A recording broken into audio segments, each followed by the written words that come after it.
सोचिए, एक औरत जो अपने बच्चे को सुलाते वक्त दुनिया की सबसे कोमल और शांत इंसान होती है, वही औरत अगर अपने बच्चे पर कोई आंच आते हुए देखे तो पल भर में एक भयंकर शेरनी कैसे बन जाती है। बिल्कुल, एकदम से उसका रूप बदल जाता है ना। आधुनिक विज्ञान और मनोविज्ञान इसे मैटरनल अग्रेशन या हार्मोनल बदलाव का नाम देते हैं। लेकिन क्या कभी किसी ने सोचा है कि आज से हजारों साल पहले हमारी अपनी प्राचीन कथाओं ने एक महिला के दिमाग, शरीर और उसकी ऊर्जा में होने वाले इन बदलावों को पहले ही डिकोड कर लिया था। सही बात है, हम अक्सर इस पे ध्यान नहीं देते। मतलब आमतौर पर जब हम क्रमिक विकास या एवोल्यूशन की बात करते हैं तो हमारे दिमाग में डार्विन की थियरी आती है, या फिर अगर हम भारतीय दर्शन की बात करें तो भगवान विष्णु के दशावतार जहन में आते हैं। एक जलचर से लेकर एक पूर्ण विकसित इंसान तक का सफर। हाँ, वो तो पूरी मानवता का एक मैक्रो एवोल्यूशन है। बिल्कुल। लेकिन एक अकेले इंसान का, विशेष रूप से एक महिला के जीवन का अपना व्यक्तिगत माइक्रो एवोल्यूशन कैसे काम करता है, इस पर तो बहुत कम बात होती है। और आज की हमारी इस चर्चा का यही सबसे दिलचस्प पहलू है। और यहीं से हमारी ये चर्चा एक बहुत ही नया मोड़ लेती है। देखिए, जब हम देवी दुर्गा के 9 रूपों को यानी नवदुर्गा की अवधारणा को सिर्फ एक धार्मिक चश्मे से हटाकर देखते हैं तो एक पूरी तरह से नई दुनिया खुलती है। जी। आज हम जिस रिसर्च पर गहराई से विश्लेषण करने वाले हैं वो डॉक्टर के प्रियंका शर्मा के अध्ययन पर आधारित है। अच्छा। अब वो कोई साधारण विश्लेषक नहीं है। हाँ, मैंने उनके बारे में पढ़ा है। वो एक स्पिरिचुअल साइंटिस्ट और क्वांटम एनर्जी हीलर हैं। मतलब अमेरिका की मैरीलैंड स्टेट यूनिवर्सिटी ने ऑल्टरनेटिव मेडिसिन और होलिस्टिक हीलिंग थेरेपीज में उनके बेहतरीन काम के लिए उन्हें सम्मानित भी किया है। अरे वाह, मैरीलैंड स्टेट यूनिवर्सिटी से। जी बिल्कुल। और एक इंटरनेशनल स्पिरिचुअल और क्लिनिकल हिप्नोथेरेपिस्ट के तौर पर उनका जो काम है वो मानव मन की परतों को खोलना है। जब वो इन 9 देवियों के स्वरूपों का विश्लेषण हिंदी में करती हैं तो यह सिर्फ कोई भक्ति का विषय नहीं रह जाता। तो फिर ये क्या बन जाता है? ये एक महिला के जन्म से लेकर उसकी वृद्धावस्था तक के मनोवैज्ञानिक और बायोलॉजिकल सफर का एक बहुत ही सटीक ब्लूप्रिंट बन जाता है। ये नजरिया सच में कमाल का है। मतलब डॉक्टर शर्मा की रिसर्च हमें ये देखने पर मजबूर करती है कि कैसे हमारे प्राचीन ग्रंथों ने मनोविज्ञान को इतनी सुंदर कहानियों के रूप में सहेज कर रखा था। तो चलिए इस मनोवैज्ञानिक ब्लूप्रिंट को शुरू से समझते हैं। बिल्कुल, शुरुआत से देखते हैं। हर महान यात्रा की तरह एक महिला का जीवन भी एक कोरी स्लेट से शुरू होता है, और हमारे स्रोतों के अनुसार ये पहला चरण है शैलपुत्री, मतलब एक नवजात बच्ची। तो एक नवजात शिशु का मनोवैज्ञानिक रूप से क्या अर्थ है? देखिए, एक नवजात शिशु की अपनी कोई पहचान नहीं होती, उसका कोई ईगो या अहंकार नहीं होता। शैलपुत्री का शाब्दिक अर्थ ही है पर्वत की बेटी। अच्छा, यानी शुरुआत में उस बच्ची को उसके माता पिता की पहचान से जाना जाता है। एकदम सही। डॉक्टर शर्मा इसे ऊर्जा विज्ञान के नजरिए से रॉ पोटेंशियल या ये कह सकते हैं अप्रयुक्त ऊर्जा मानती हैं। उनके स्वरूप में जो 2 हाथ दिखाए गए हैं वो उसी असीम क्षमता के प्रतीक हैं। एक कच्ची क्षमता। हाँ, ये वो शुद्ध ऊर्जा है जो अभी किसी भी दिशा में मुड़ सकती है। मतलब ये वो शक्ति है जो भविष्य में बुराई को नष्ट कर सकती है, शांति ला सकती है, या अगर दिशा भटक जाए तो विनाश भी कर सकती है। किसी भी नए जीवन की शुरुआत इसी अनफिल्टर्ड ऊर्जा के साथ होती है। सही बात है। लेकिन एक नदी अगर बिना किनारों के बहे तो वो सिर्फ बाढ़ लाती है। उस रॉ पोटेंशियल को एक दिशा की जरूरत होती है ना? बिल्कुल होती है। और शायद इसीलिए जीवन का दूसरा चरण आता है ब्रह्मचारिणी। जो स्रोत हम देख रहे हैं वो बताते हैं कि ये रूप जीवन के शुरुआती 25 सालों को दर्शाता है। एक ऐसा बच्चा जो अब स्कूल जाने लगा है, जो ज्ञान प्राप्त कर रहा है। जी, एक विद्यार्थी जीवन। लेकिन मुझे यहाँ एक बात बहुत विरोधाभासी लगती है। क्या? मतलब एक तरफ आप कह रहे हैं कि शैलपुत्री असीम ऊर्जा और स्वतंत्रता का प्रतीक है, और फिर अचानक आप उस बच्ची को ब्रह्मचारिणी के रूप में कठोर तपस्या, पढ़ाई और कड़े अनुशासन में बांध देते हैं। ये तो बिल्कुल कच्ची मिट्टी को एक सख्त और अनुशासित सांचे में जबरदस्ती ढालने जैसा हुआ। मैं समझ रहा हूँ आप क्या कह रही हैं। तो इतनी कम उम्र में इस अचानक आए कठोर अनुशासन का एक छोटे बच्चे के अवचेतन मन पर क्या असर होता है? ये इतना मुश्किल बदलाव क्यों?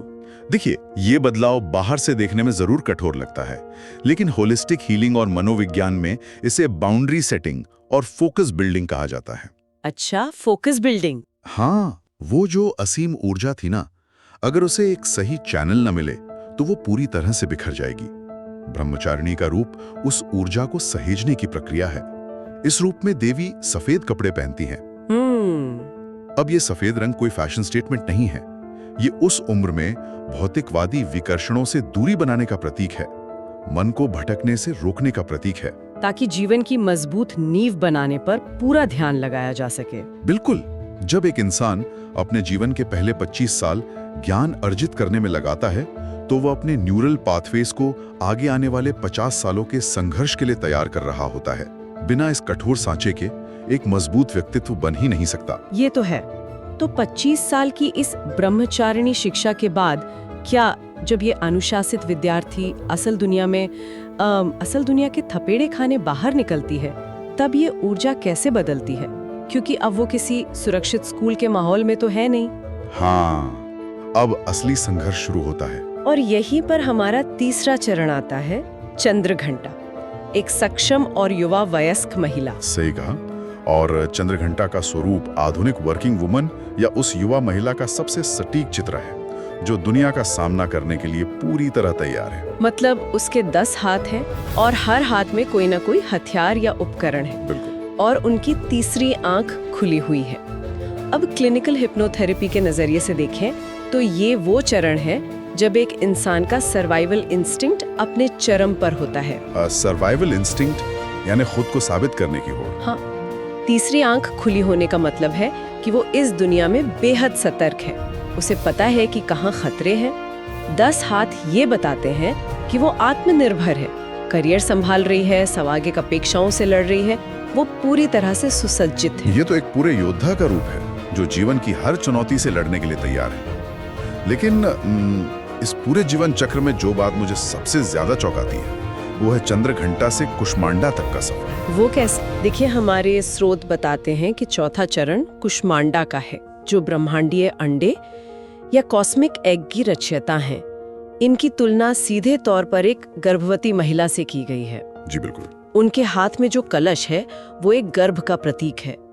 अब आप खुद सोचिए, ये मनोवैज्ञानिक रूप से कितना विरोधाभासी और बड़ा बदलाव है। बहुत बड़ा बदलाव है। मतलब एक महिला जो अभी तक चंद्रघंटा की तरह 10 हाथों से दुनिया से लड़ रही थी, अपने करियर पर फोकस कर रही थी, एक आक्रामक योद्धा थी, अचानक वो एक रचनात्मक और शांत बर्तन धारण करने वाले रूप में आ जाती है। करियर की चुनौतियों से लड़ते हुए एकदम से सृजनकर्ता की भूमिका में आना, ये तो पहचान का एक बहुत बड़ा संकट हो सकता है। आप जिस पहचान के संकट की बात कर रही हैं, डॉक्टर प्रियंका शर्मा जैसी ऑल्टरनेटिव मेडिसिन एक्सपर्ट्स रोज अपने क्लिनिक में यही देखती हैं।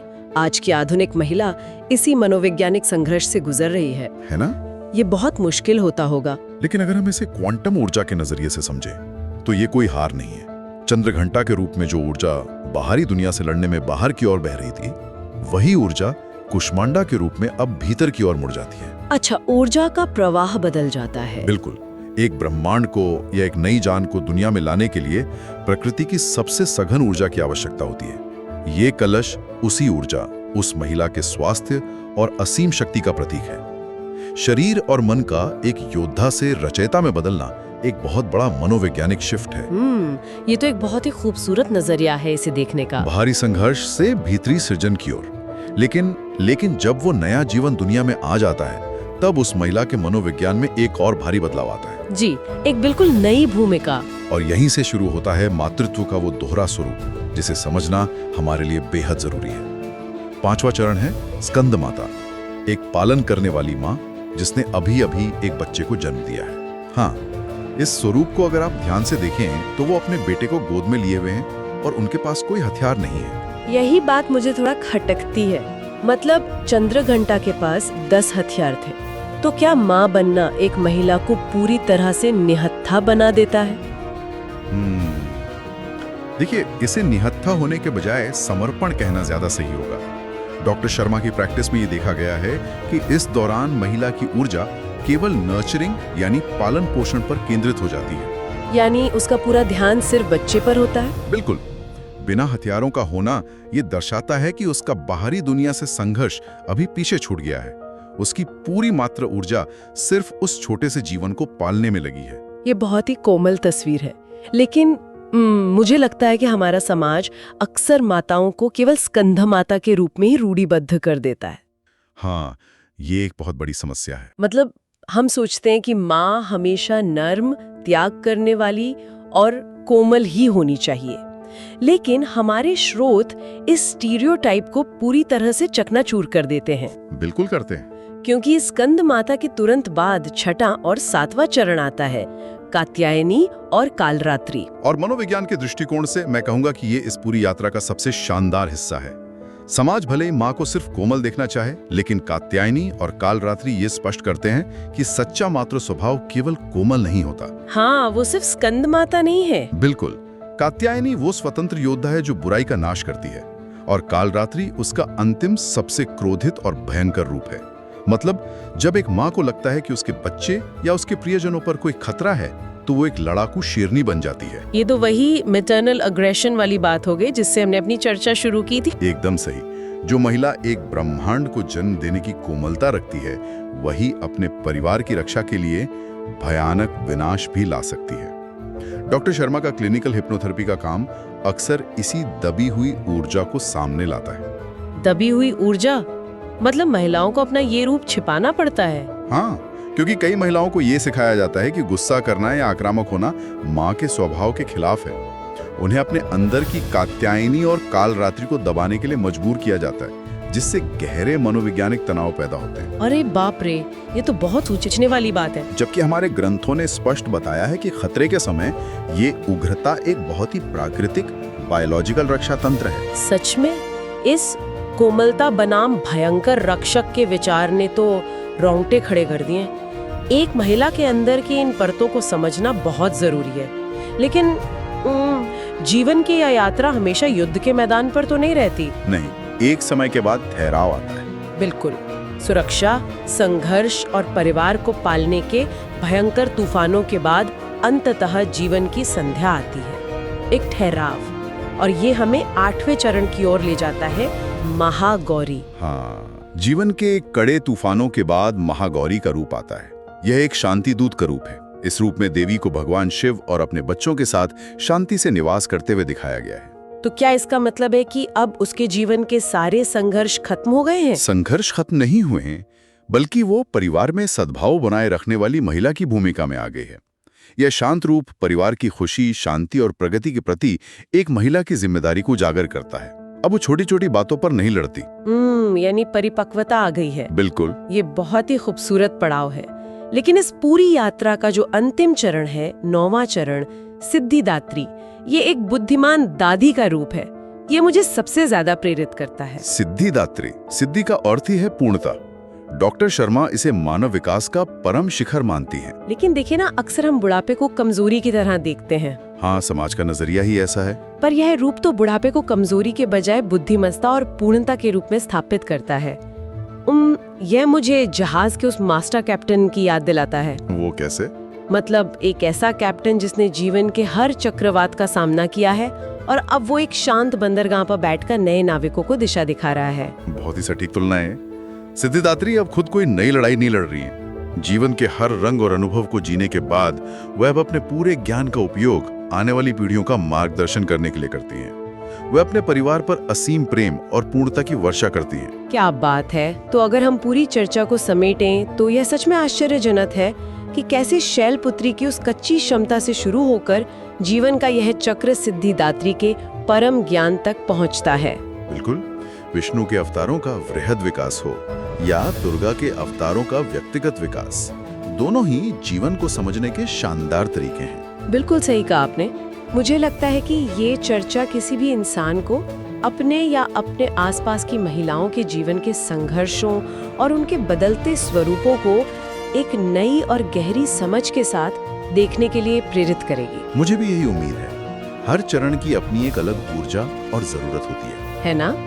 लेकिन इस डीप डाइव को खत्म करने से पहले मैं श्रोताओं के लिए एक विचार छोड़कर जाना चाहूंगी। जरा सोचिए, यदि इन प्राचीन ग्रंथों ने सदियों पहले एक महिला की मनोवैज्ञानिक और जैविक यात्रा का इतना सटीक और विस्तृत खाका तैयार कर दिया था, तो ऐसी और कितनी गहरी मनोवैज्ञानिक सच्चाइयां हैं जो हमारी पुरानी कथाओं और मिथकों में छिपी हैं। और जिन्हें डिकोड किए जाने का इंतजार है। बिल्कुल, ये एक ऐसा सवाल है जो इस चर्चा के खत्म होने के बाद भी आपको सोचने पर मजबूर करेगा।